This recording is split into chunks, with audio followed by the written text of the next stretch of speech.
Hello good evening to all of you. कैसे हो आप सब? आई होप आप सभी लोग ठीक हो, तैयारी भी अच्छी चल रही होगी।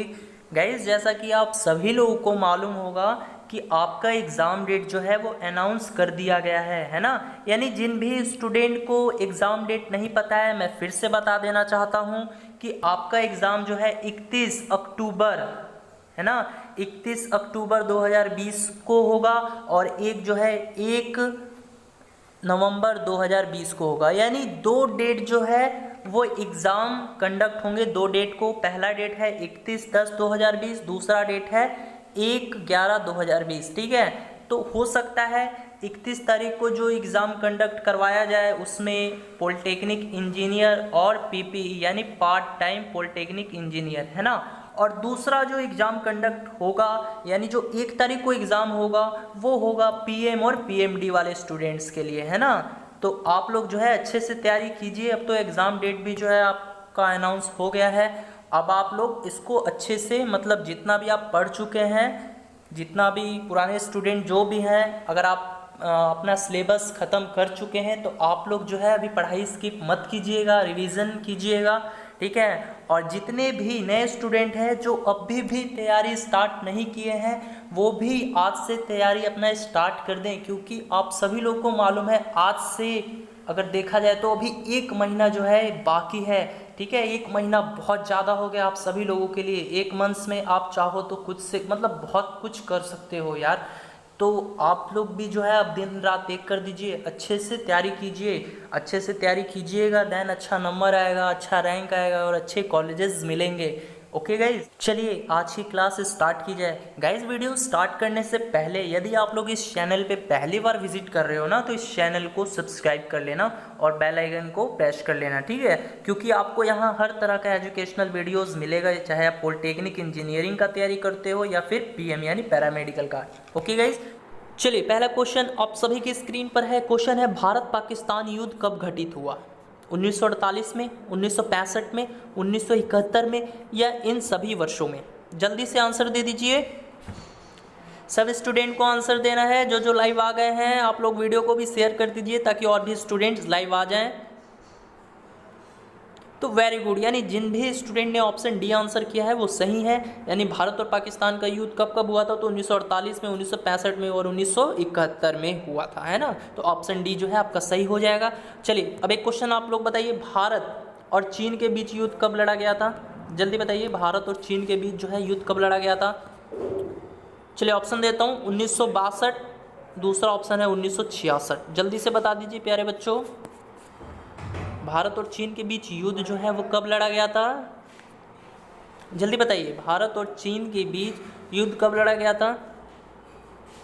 तो वेरी गुड, कब लड़ा गया था? तो 1962 ईस्वी में लड़ा गया था, है ना। और भारत और चीन के बीच की सीमा की रेखा क्या कहलाती है? ये आप लोग को मालूम होगा, मैं बहुत ही बार बता चुका हूँ कि भारत और चीन की सीमा, भारत और चीन के बीच की जो सीमा रेखा है वो क्या कहते हैं उसको? तो मैकमोहन रेखा कहते हैं, है ना, मैकमोहन रेखा। और भारत और पाकिस्तान के बीच की जो सीमा रेखा है उसको क्या कहते हैं? तो रेड क्लिफ रेखा। ठीक है, ये बता चुका हूँ, इसीलिए मैं जल्दी आप लोग को बता दिया ताकि जितने भी नए स्टूडेंट हैं इसको नोट कर लें। चलिए नेक्स्ट क्वेश्चन है, पोखरण किसके लिए विख्यात हुआ? बताइए, जल प्रदूषण, हिंदू मुस्लिम दंगा, अणु विस्फोटन या नक्सल आंदोलन? जल्दी से इसका आंसर दीजिए। पोखरण जो है किसके लिए विख्यात हुआ? सब किसी का सही होना चाहिए, बहुत ही सिंपल क्वेश्चंस पूछ लिया गया है। तो वेरी गुड, यानी जिन भी स्टूडेंट का आंसर सी है वो सही है ना। तो पोखरण जो है किसके लिए विख्यात हुआ था? तो भाई विस्फोटन, अणु विस्फोटन, है ना, परमाणु विस्फोटन। ठीक है, परमाणु परीक्षण किया गया था। अब यहाँ से क्वेश्चंस पूछा जा सकता है आपसे, 2-3 क्वेश्चंस डायरेक्टली। चलिए बताइए, क्वेश्चंस मैं पूछ रहा हूँ, भारत ने पहला परमाणु परीक्षण कब किया और कहाँ किया? जल्दी बताइए, भारत ने पहला परमाणु परीक्षण कब और कहाँ किया? जल्दी से बताइए। भारत ने पहला परीक्षण कब और कहाँ किया था गाइस? चलिए तो पहले आप लोग ये जानिए ये कब हुआ था। तो ये हुआ था 14 मई 1974, है ना। 14 मई 1974 को भारत में पहला परमाणु परीक्षण किया गया। और ये कहाँ पर हुआ? तो ये राजस्थान में हुआ। राजस्थान में कहाँ जी? तो पोखरण, है ना, पोखरण में इसका परीक्षण किया गया। ठीक है, चलिए अब दूसरा बताइए आप लोग क्वेश्चन। दूसरा भी पूछ लेता है कि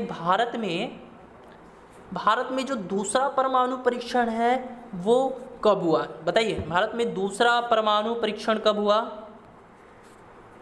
ये पूछ लिया जाता है, डेट्स ईस्वी पूछ लिया जाता है कि कब हुआ। भारत ने जो दूसरा परमाणु परीक्षण किया वो कब किया? चलिए ऑप्शन देता हूँ, 1998, दूसरा ऑप्शन है 2000। जल्दी से बता दीजिए भारत ने दूसरा परमाणु परीक्षण कब किया? तो वेरी गुड, यानी जिन भी स्टूडेंट ने 1998 आंसर किया है वो सही है ना। यानी भारत ने जो दूसरा परमाणु परीक्षण किया था वो कब किया था? तो 11 मई 1998 को किया था। चलिए बढ़ते हैं नेक्स्ट क्वेश्चन की तरफ। चलिए नेक्स्ट क्वेश्चन आप सभी के स्क्रीन पर है। क्वेश्चन है, कौन सा राज्य मधुबनी कला के लिए विख्यात है? बताइए, ये क्वेश्चन पूछा जा सकता है। अब क्यों पूछा जा सकता है, पहले आप लोग इसका आंसर दीजिए फिर मैं बताऊंगा। देखिए, कौन सा राज्य मधुबनी कला के लिए विख्यात है? बताइए, बिहार, पश्चिम बंगाल, उड़ीसा, मध्य प्रदेश। बता दीजिए इसका आंसर। सब किसी को आंसर देना है? तो वेरी गुड, यानी जिन भी स्टूडेंट ने ऑप्शन ए आंसर दिया है वो सही है ना। तो बिहार राज्य जो है मधुबनी कला के लिए विख्यात है ना। अब इसमें होता क्या है कि बिहार के मधुबनी जिले में महिलाओं द्वारा की जाने वाली जो पारंपरिक चित्रकारी है ना, यानी पेंटिंग, वो विश्व भर में प्रसिद्ध है। इसे ही हम लोग मधुबनी पेंटिंग के नाम से भी जानते हैं, है ना। तो कौन कौन स्टूडेंट मधुबनी से है, जल्दी एक बार बताइए।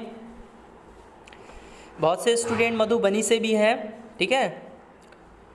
तो चलिए अब बढ़ते हैं हम लोग नेक्स्ट क्वेश्चंस की तरफ। चलिए नेक्स्ट क्वेश्चंस आप सभी के स्क्रीन पर है। क्वेश्चन है, हिटलर किस देश के थे? बताइए, ये तो बहुत ही सिंपल क्वेश्चन है, ये सबको ही बताइए आप लोग। बताइए, हिटलर जो है वो किस देश का था, किस देश का निवासी था? इंग्लैंड का, जर्मनी का, फ्रांस का, संयुक्त राज्य अमेरिका का? तो वेरी गुड, यानी जिन भी स्टूडेंट का ऑप्शन बी है वो सही है ना। तो हिटलर जर्मनी का शासक था। जो द्वितीय विश्व युद्ध हुआ था ना, इसी के मतलब आक्रामक नीतियों के कारण ही हुआ था, है ना। अब जल्दी से बता दीजिए, द्वितीय विश्व युद्ध कब लड़ा गया? जल्दी बताइए, द्वितीय विश्व युद्ध कब लड़ा गया था? जल्दी बताइए, द्वितीय विश्व युद्ध कब हुआ था? तो वेरी गुड, यानी ये कब हुआ था? 2 सितंबर 1945, है ना। और ये जो है चलता गया, 6 वर्ष तक ये युद्ध जो है लगातार चलता रहा, ठीक है। यानी द्वितीय विश्व युद्ध जो है 2 सितंबर 1945 को हुआ था। और प्रथम विश्व युद्ध ये कब हुआ था? तो ये भी आपको मालूम होना चाहिए, 28 जुलाई 1914 में, है ना। और ये युद्ध जो है 4 वर्ष तक चला, ठीक है। तो यहाँ से क्वेश्चंस पूछ लिए जाते हैं, आप लोग इसको अच्छे से नोट कर लेना। अब देख लेते हैं कुछ इंपॉर्टेंट फैक्ट्स हिटलर के बारे में, जो कि आपके एग्जाम में पूछ लिए जाते हैं, ठीक है। अच्छा, आप लोग बताइए, तो हिटलर इसका एक और नाम है, बता सकते हैं आप लोग? हिटलर को एक अन्य नाम से भी जाना जाता है, ठीक है। तो इसको किस नाम से जाना जाता है? प्यूहरर, ठीक है, प्यूहरर के नाम से जानते हैं। प्यूहरर का मतलब क्या होता है? लीडर ऑफ लीडर्स, है ना, नेताओं का नेता, इसी को हम लोग क्या बोलते हैं? प्यूहरर। तो इसको जो है हिटलर को प्यूहरर के नाम से भी हम लोग जानते थे, ठीक है। अब एक चीज़ बताइए आप लोग, एक क्वेश्चन है, क्वेश्चन ये है, मीन काम्फ जो है इसके लेखक कौन है? बता सकते हैं आप लोग? मीन काम्फ की लेखक, एक बुक है, इसके लेखक कौन है? जल्दी से बता दीजिए। बुक का नाम है मीन काम्फ, इसके लेखक कौन है? तो जी हाँ, हिटलर ही है ना। हिटलर ने ही जो है मीन काम्फ बुक की रचना की थी। तो कुछ इम्पॉर्टेंट बुक है और कुछ इम्पॉर्टेंट ऑथर है, तो आइए एक बार देख लेते हैं जल्दी से। देखिए, एक बुक है कादम्बरी, ठीक है, एक बुक है कादम्बरी। तो जल्दी से बता सकते हैं आप लोग इसके लेखक कौन हैं? जल्दी से बता दीजिए। कादम्बरी एक बुक है, इसके लेखक कौन है? जल्दी से बता दीजिए। बुक का नाम है कादम्बरी, इसके लेखक कौन है? तो वेरी गुड, कौन है? बाणभट्ट। ठीक है, ये वही बाणभट्ट है जो कि हर्षवर्धन के राज दरबारी कवि हैं, है ना। इन्होंने ही एक और बुक की रचना की है, कौन सी? हर्षचरित। ठीक है, जो हर्षवर्धन की जीवनी है। तो ये दोनों क्वेश्चंस आपके एग्जाम में पूछ लिए जाते हैं कि हर्षचरित के रचनाकार कौन है, हर्षचरित पुस्तक किसने लिखी है? तो किसने लिखी है? बाणभट्ट ने लिखी है। और कादम्बरी, ये भी जो पुस्तक है इसको भी किसने लिखा है? तो बाणभट्ट जी ने ही लिखा है। ठीक है, अब एक क्वेश्चन पूछ लेता है, अभिज्ञान शकुंतलम, बता सकते हैं आप लोग ये किसकी रचना है? अभिज्ञान शकुंतलम, बताइए तो। अभिज्ञान शकुंतलम, जल्दी से बता दीजिए, जल्दी से सभी स्टूडेंट बताइए, ये किस लेखक ने लिखा है? तो वेरी गुड, किसने लिखा है? तो कालिदास, है ना। अभिज्ञान शकुंतलम जो बुक है उसको किसने लिखा है? कालिदास। इनको हम लोग क्या बोलते हैं? शेक्सपियर ऑफ इंडिया, यानी भारत का शेक्सपियर के नाम से भी हम लोग इनको जानते हैं। समझ गए? चलिए बढ़े अब नेक्स्ट क्वेश्चंस की तरफ। चलिए नेक्स्ट क्वेश्चंस आप सभी के स्क्रीन पर है। क्वेश्चन है, दक्षिणी ध्रुव क्या है? बताइए, एक मरुभूमि है, एक पर्वत है, एक महादेश है या एक सागर है? जल्दी से इसका आंसर सभी स्टूडेंट को देना है। बहुत ही अच्छा सा क्वेश्चन है, बताइए दक्षिणी ध्रुव क्या है? तो वेरी गुड, यानी जिन भी स्टूडेंट ने ऑप्शन सी दिया है वो उनका करेक्ट है। तो दक्षिणी ध्रुव जो है वो अंटार्कटिका महादेश में है। ये आप चीज़ नोट कर लेना, ये क्या है? महादेश है ना। दक्षिणी ध्रुव ये किस देश में आता है? तो ये अंटार्कटिका महादेश में आता है। ठीक है, अंटार्कटिका, समझ गए। चलिए अब बात कर लेते हैं पर्वत के बारे में। तो एक क्वेश्चन एग्जाम्स में देखने को मिल जाता है कि विश्व का सबसे बड़ा पर्वत कौन सा है? सब किसी को मालूम है, माउंट एवरेस्ट है। मैं ये नहीं पूछ रहा हूँ, मेरा क्वेश्चन ये है कि विश्व का जो सबसे बड़ा पर्वत है, सबसे ऊंचा पर्वत जो माउंट एवरेस्ट है, उसकी ऊंचाई कितनी है? ये क्वेश्चन है मेरा। ठीक है, ये तो बच्चे जानते हैं ना कि विश्व की सबसे ऊंची पर्वत बताना है कि उस माउंट एवरेस्ट की ऊंचाई कितनी है। जल्दी से बताइए। चलिए ऑप्शन देता हूँ। पहला ऑप्शन है 8848, यानी 8848, समझ गए। दूसरा ऑप्शन मैं आप सबको देता हूँ 8800। जल्दी से बता दीजिए, विश्व की जो सबसे बड़ी पर्वत है माउंट एवरेस्ट है, उसकी ऊंचाई कितनी होगी? तो वेरी गुड, यानी जिन भी स्टूडेंट ने आंसर 8848 किलोमीटर दिया है वो सही है ना, यानी ये इतनी ऊंचाई की है। समझ गए। अब क्वेश्चंस आपसे ये भी पूछा जा सकता है कि जो माउंट एवरेस्ट है उसको, माउंट एवरेस्ट का नाम जो है वो नेपाल में क्या है? बता। माउंट एवरेस्ट को नेपाल में किस नाम से जाना जाता है? तो आप सभी को मालूम होगा किस नाम से जाता है? सागरमाथा, सागरमाथा। ठीक है, तो देखिए, तो ये तो बात थी विश्व की। अब भारत के बारे में भी जान लेते हैं। तो आप सभी को बताना है कि भारत का जो सबसे ऊंचा पर्वत है वो कौन सा है। जल्दी से इसका आंसर सभी स्टूडेंट देंगे। भारत का ऊंचा पर्वत है वो कौन सा है? जल्दी से आंसर दीजिए। भारत का जो सबसे ऊंचा पर्वत है वो कौन सा है? तो वेरी गुड, कौन सा है? K2, जिसको हम लोग क्या बोलते हैं? गॉडविन ऑस्टिन, है ना। गॉडविन ऑस्टिन के नाम से इसको जानते हैं। वेरी गुड, बहुत स्टूडेंट ने सही आंसर दिया है। ठीक है, यानी भारत की जो सबसे ऊंची पर्वत है वो कौन सी है? K2, जिसको गॉडविन ऑस्टिन के नाम से जानते हैं। और इसकी जो ऊंचाई है गाइज वो कितनी है? तो वो है 8611, यानी 8611 किलोमीटर जो है इसकी ऊंचाई है। समझ गए। चलिए बढ़ते हैं नेक्स्ट क्वेश्चन की तरफ। चलिए नेक्स्ट क्वेश्चंस आप सभी के स्क्रीन पर है। कालिदास ने क्या लिखा था? शकुंतलम। दूसरा ऑप्शन है रामायण, तीसरा ऑप्शन है महाभारत, चौथा ऑप्शन है ऋग्वेद। अभी ना मैं ये क्वेश्चंस बताया आप सभी को।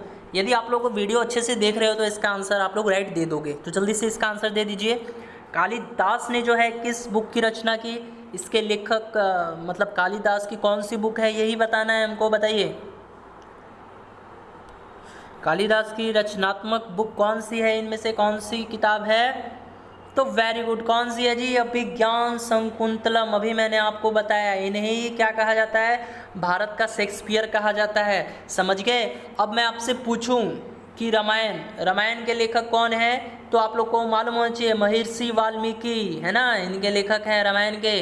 समझ गए, ये क्वेश्चंस पूछ लिए जाते हैं। महाभारत के लेखक कौन है? तो वेद व्यास हैं। ठीक है, और बताइए तो जो वेद है, वेद कितने प्रकार के होते हैं बता सकते हैं आप लोग? जल्दी से बताइए, वेद जो है कितने प्रकार के होते हैं?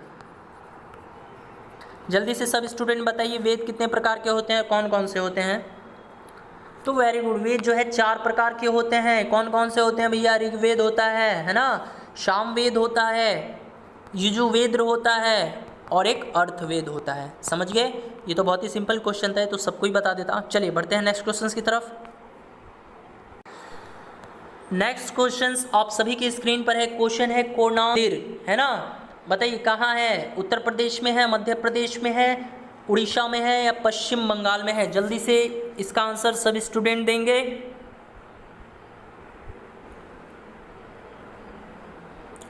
जल्दी से बताइए।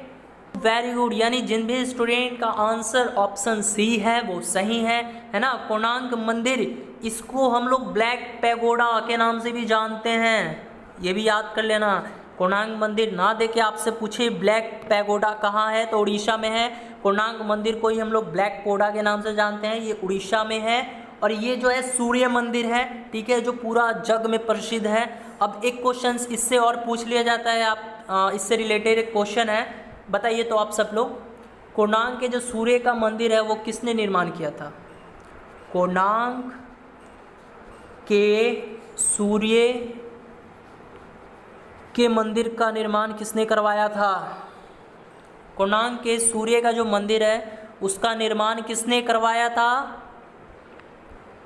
जल्दी से बताइए, कोणार्क के सूर्य के मंदिर का निर्माण किस शासक ने करवाया था?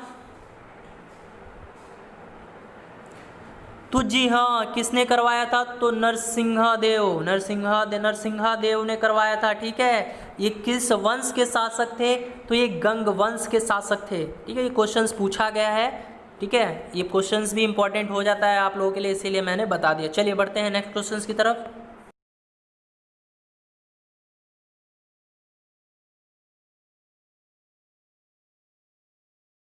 नेक्स्ट क्वेश्चन है, सीवी रमन कौन थे? बताइए, सीवी रमन कौन थे? विख्यात लेखक थे, विख्यात संगीतकार थे, विख्यात नेता थे, या विख्यात वैज्ञानिक थे? देखिए, ऐसे ही सिंपल क्वेश्चंस पूछे जाते हैं, बट यही सिंपल क्वेश्चंस जब आप लोग एग्ज़ाम हॉल में बैठते हो तो ये टफ लगने लगते हैं। क्यों टफ लगने लगते हैं? क्योंकि आपको आता हुआ क्वेश्चंस भी आप लोग गलत करके आ जाते हो। और इसका कारण क्या है? तो आप लोग टेंशन ले लेते हो, है ना, तनाव में आ जाते हो, प्रेशर हो जाता है, के ऊपर दबाव टाइप का, आप खुद ही दबाव अपने ऊपर लेने लगते हो कि यार एग्जाम्स है। वो चीज़, डर जो है ना, वो आपके मन में बैठ जाता है एग्ज़ाम्स को लेकर। तो वही चीज़ जो है मैं दूर करने का कोशिश करता हूँ, इसीलिए आपके लिए ऐसे रेगुलर वीडियोस या टेस्ट वगैरह मैं लेता हूँ, ताकि आप जो है इस तनाव से मुक्त रहें, है ना? चलिए जल्दी से बता दीजिए इसका आंसर क्या होगा। तो वेरी गुड, यानी सीवी रमन कौन थे? तो ये एक विख्यात वैज्ञानिक थे, आप लोग को मालूम होना चाहिए। इन्हें नोबेल पुरस्कार से भी सम्मानित किया गया है। तो जल्दी से बता दीजिए, इन्हें किस क्षेत्र में नोबेल पुरस्कार दिया गया है और किस वर्ष दिया गया है, ये दोनों चीज़ आपको बताना है। जल्दी से बताइए, जल्दी से बता दीजिए प्यारे बच्चों, क्षेत्र में दिया गया और कब दिया गया? जल्दी से बता दीजिए। तो वेरी गुड, किस क्षेत्र में दिया गया? तो भौतिकी क्षेत्र में दिया गया है ना, फिजिक्स में दिया गया। और कब दिया गया? तो ये 1930 ईस्वी में दिया गया, है ना। अब नोबेल पुरस्कार जो है आप लोग को मालूम होना चाहिए, मैं बहुत ही बार बता चुका हूँ, 6 क्षेत्रों में दिया जाता है। ठीक है, और इसकी शुरुआत जो है स्वीडन देश से हुई थी। समझ गए? ये मैं बहुत ही अच्छे से एक्सप्लेन कर चुका हूँ हर वीडियो में, मैं यहाँ नहीं बताऊँगा, वरना फिर बताने लगूँगा तो सब किसको नोबेल पुरस्कार प्रथम मिला था, फिर नोबेल पुरस्कार की शुरुआत कब हुई थी, ये सब मैं ऑलरेडी बता चुका हूँ। तो यदि आप लोग मेरे रेगुलर वीडियो देखते होंगे तो आपको ये चीज़ ज़रूर मिला होगा। ठीक है, तो इस पे अब हम लोग टाइम वेस्ट अगले क्वेश्चंस की तरफ बढ़ते हैं। चलिए नेक्स्ट क्वेश्चन है, रामचरितमानस किसने लिखा था? बताइए, तुलसीदास, कालिदास, कबीर या नानक? बताइए। रामचरितमानस, बहुत ही लोग इसका आंसर करेक्ट देंगे क्योंकि मुझे पता है। तो रामचरितमानस किसकी रचना है जी? वेरी गुड, यानी जिन भी स्टूडेंट ने ऑप्शन ए आंसर दिया है वो सही है, ये तुलसीदास की रचना है ना, समझ गए। चलिए बढ़ते हैं नेक्स्ट क्वेश्चंस की तरफ। ये क्वेश्चंस पूछा भी जा सकता है आपके एग्जाम पॉइंट ऑफ व्यू से, वीवीआई है। राजगीर जो है कहाँ है? असम है, मेघालय है, आंध्र प्रदेश है या बिहार में है? जल्दी से बताइए। तो वेरी गुड, कहाँ पे है? तो बिहार में है। आप लोग बिहार के नागरिक हो तो ये मालूम होना चाहिए कि राजगीर जो है वो बिहार में है, समझ गए।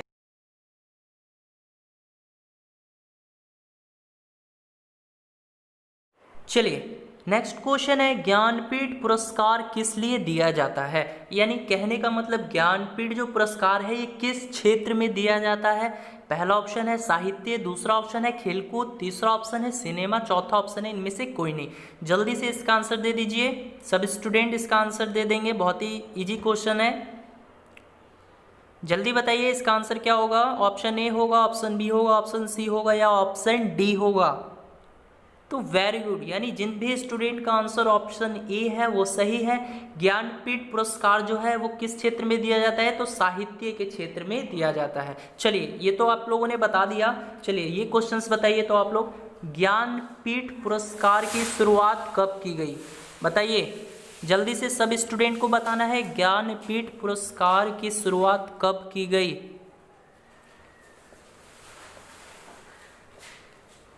जल्दी से बताइए ज्ञानपीठ पुरस्कार की शुरुआत कब की गई? चलिए ऑप्शन देता हूं।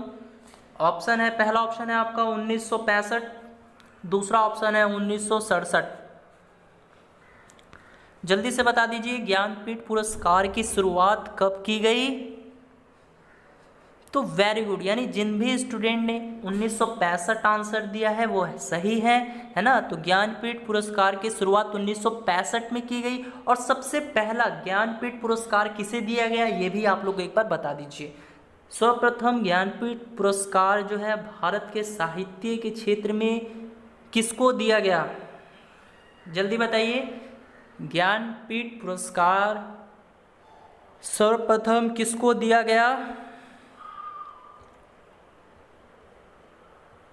जल्दी बताइए, ज्ञानपीठ पुरस्कार सर्वप्रथम किसको दिया गया? तो वेरी गुड, किसको दिया गया था जी? तो जी शंकर कुरूप, यानी जिन भी स्टूडेंट का आंसर जी शंकर कुरूप है वो सही है।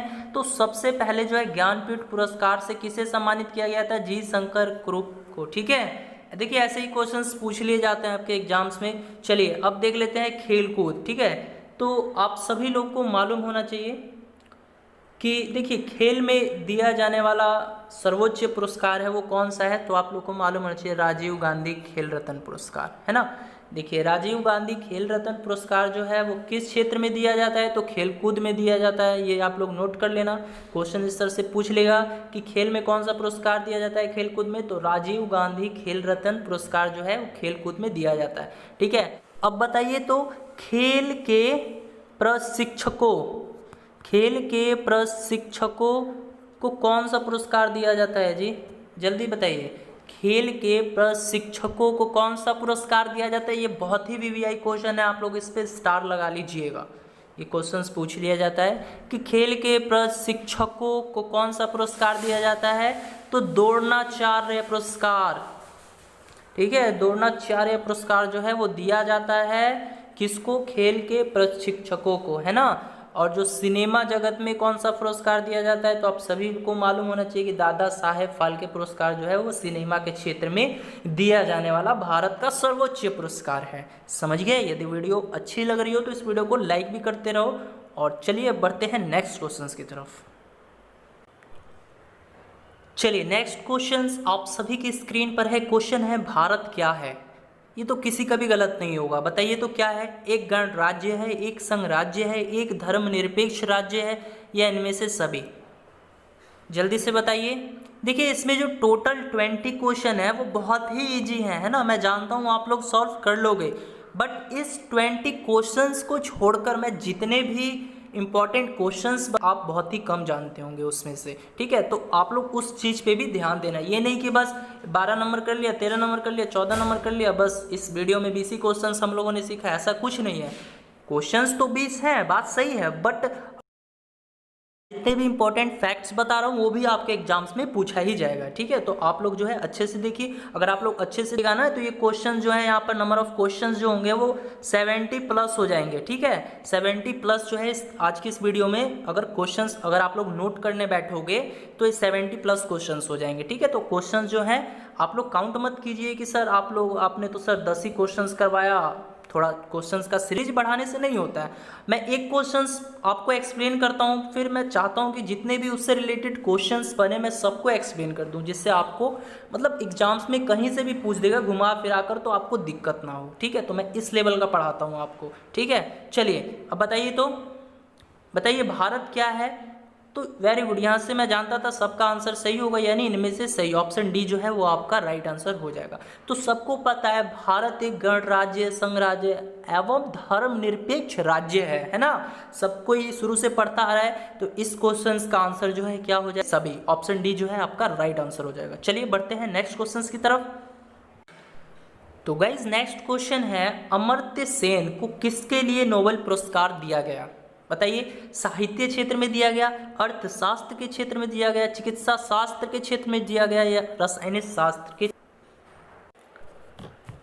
जल्दी से बताइए, अमर्त्य सेन को किसके लिए नोबेल पुरस्कार दिया गया। तो वेरी गुड, यानी जिन भी है ना, यानी इनको अर्थशास्त्र के क्षेत्र में जो है नोबेल पुरस्कार से सम्मानित किया गया था। और इनको कब दिया गया था ये पुरस्कार, कोई बता सकता है। अमर्त्य सेन को अर्थशास्त्र के क्षेत्र में नोबेल पुरस्कार दिया गया था, बात सही है, लेकिन कब दिया गया है ये भी तो एग्जाम में पूछा जा सकता है ना। तो ये आप लोग इसको नोट कर लेना, 1998 में दिया गया था, ठीक है। 1998 ईस्वी में इनको ये पुरस्कार दिया गया था। चलिए अब यहाँ से कुछ इंपॉर्टेंट फैक्ट। अर्थशास्त्र के जनक के रूप में हम लोग एडम स्मिथ को जानते हैं, समझ गए। और चिकित्सा शास्त्र के जो जनक है वो कौन है, हिप्पोक्रेटस है, बहुत ही बार मैं बता चुका हूँ। चिकित्सा शास्त्र के जो जनक है वो हिप्पोक्रेटस है। और रसायन शास्त्र के जो जनक है वो कौन है, लेवोजियर, ठीक है, लेवोजियर। आप लोग इस चीज़ को नोट कर लेना, बहुत ही वीवीआई है सब। चलिए बढ़ते हैं नेक्स्ट क्वेश्चन की तरफ। अच्छा, यहाँ से एक चीज़ और पूछ लेता है, आप लोग कंफ्यूज मत होना। एक पूछ लेता है, अर्थशास्त्र के लेखक कौन है। तो अर्थशास्त्र के लेखक कौन है, जल्दी से आप लोग बताइए। तो जल्दी से सब स्टूडेंट कमेंट करेंगे, अर्थशास्त्र के लेखक कौन है, जल्दी से बताइए, अर्थशास्त्र के लेखक कौन है। तो वेरी गुड, कौन है जी, तो चाणक्य है ना। तो आप लोग कंफ्यूज मत करना, इनका चाणक्य नाम है ना, विष्णुगुप्त नाम है, और कौटिल्य, यानी इनके 3 नाम हैं, ठीक है। अर्थशास्त्र के जनक के रूप में हम लोग किसको जानते हैं, तो एडम स्मिथ हो जाएगा, समझ गए ना। चलिए बढ़ते हैं हम नेक्स्ट क्वेश्चन की तरफ। चलिए नेक्स्ट क्वेश्चन आप सभी की स्क्रीन पर है। क्वेश्चन है, जमशेदजी टाटा ने क्या किया। भारतीय उद्योग को प्रोत्साहित, राजनीतिक दल को नेतृत्व किया, या फिल्मों का निर्देशन किया, या स्वाधीनता आंदोलन में योगदान दिया। जल्दी से सब स्टूडेंट इस क्वेश्चन का आंसर देंगे, जल्दी से आंसर दीजिए। जमशेदजी टाटा ने क्या किया। आप सभी को मालूम होगा कि जमशेदपुर ये कहाँ है, टाटा में है, ठीक है। तो आप तो यहाँ से जब इतना जानते हो तो आपको पता ही होगा ना, ये जो टाटा कंपनी है, ये टाटा बहुत ही बड़ी मतलब बोल सकते हो क्या इंडस्ट्री है। तो ये इनका नाम था जमशेदजी टाटा, ठीक है। तो इन्होंने क्या किया, तो इन्होंने भैया भारतीय उद्योग को प्रोत्साहित किया, यानी भारत में जितने भी इंडस्ट्रियल एरिया है उन सब में मतलब उन सबको ये प्रोत्साहित करते आ रहे हैं, ठीक है। तो इसका आंसर क्या हो जाएगा, ऑप्शन ए है ना, ऑप्शन ए जो है आपका करेक्ट हो जाएगा। चलिए बढ़ते हैं नेक्स्ट क्वेश्चन की तरफ। चलिए नेक्स्ट क्वेश्चन आप सभी की स्क्रीन पर है। क्वेश्चन है, हज करने के लिए मुस्लिम कहाँ जाते हैं। बताइए, बैरूत में, मक्का में, तेहरान में, या काबुल में। सब स्टूडेंट को इसका आंसर देना है, जल्दी से इसका आंसर दीजिए। हज करने के लिए जो मुस्लिम वर्ग के लोग हैं वो कहाँ जाते हैं। तो जी हाँ, आप लोगों ने सुना भी होगा, मक्का मदीना है ना, जाते हैं ना। तो इसका जो आंसर है वो ऑप्शन बी हो जाएगा, है ना। ऑप्शन बी जो है आपका करेक्ट आंसर हो जाएगा। अब यहाँ से जान लेते हैं, काबुल किसकी राजधानी है, जल्दी से बताइए, काबुल किस देश की राजधानी है। जल्दी से सब स्टूडेंट कमेंट्स करेंगे, काबुल कहाँ की राजधानी है जी। तो वेरी गुड, कहाँ की राजधानी है? अफगानिस्तान, है ना। अफगानिस्तान की राजधानी काबुल है। चलिए अब बताइए तेहरान कहाँ की राजधानी है? तो ईरान की राजधानी है ना। और बैरूत, बैरूत कहाँ की राजधानी है? तो ये है लेबनान, ठीक है। अभी हाल ही फिलहाल में एक यहाँ पर विस्फोट हुआ था, मतलब बहुत ही संख्या में लोग जो है यहाँ पर घायल हुए थे और बहुत से लोग मर भी गए थे, ठीक है। मतलब बोल सकते हो आतंकी लोगों का काम होगा, आप लोगों ने देखा भी होगा, ठीक है। अभी हाल ही फिलहाल में इस जगह पे मतलब एक बम विस्फोट देखने को मिला था। चलिए अब बढ़ते हैं नेक्स्ट क्वेश्चन की तरफ। चलिए गाइस नेक्स्ट क्वेश्चन है ओडिसी क्या है? बताइए ओडिसी क्या है? एक संगीतकार कला है, एक मूर्ति कला है, या एक चित्रकला है, या एक नृत्य कला है? जल्दी से इसका आंसर सब स्टूडेंट देंगे, तो जल्दी से बताइए ओडिसी, ओडिसी क्या है? एक संगीत कला है, एक मूर्ति कला है, चित्रकला है, या एक नृत्य कला है?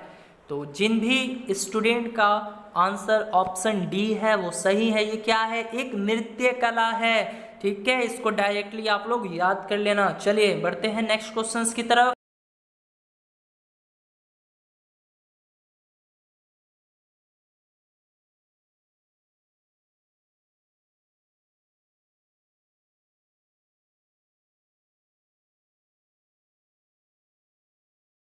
चलिए नेक्स्ट क्वेश्चंस आप सभी की स्क्रीन पर है। बताइए संथाल लोग कहाँ रहते हैं? बताइए उड़ीसा में, झारखंड में, पश्चिम बंगाल में, या इन सभी स्थानों में? देखिए संथाल है क्या? बेसिकली एक जनजाति है। यही क्वेश्चंस में पूछा गया है कि संथाल जो जनजाति वाले लोग हैं वो कहाँ रहते हैं, वो किस राज्य में निवास करते हैं? तो जल्दी से इसका आंसर दे दीजिए प्यारे बच्चों,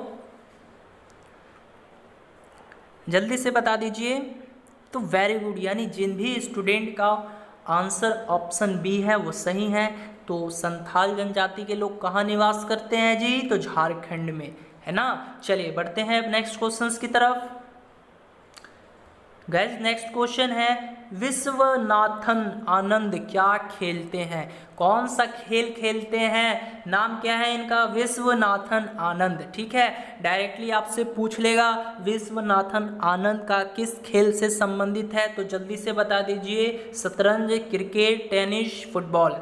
सब स्टूडेंट को बताना है, जल्दी से बता दीजिए।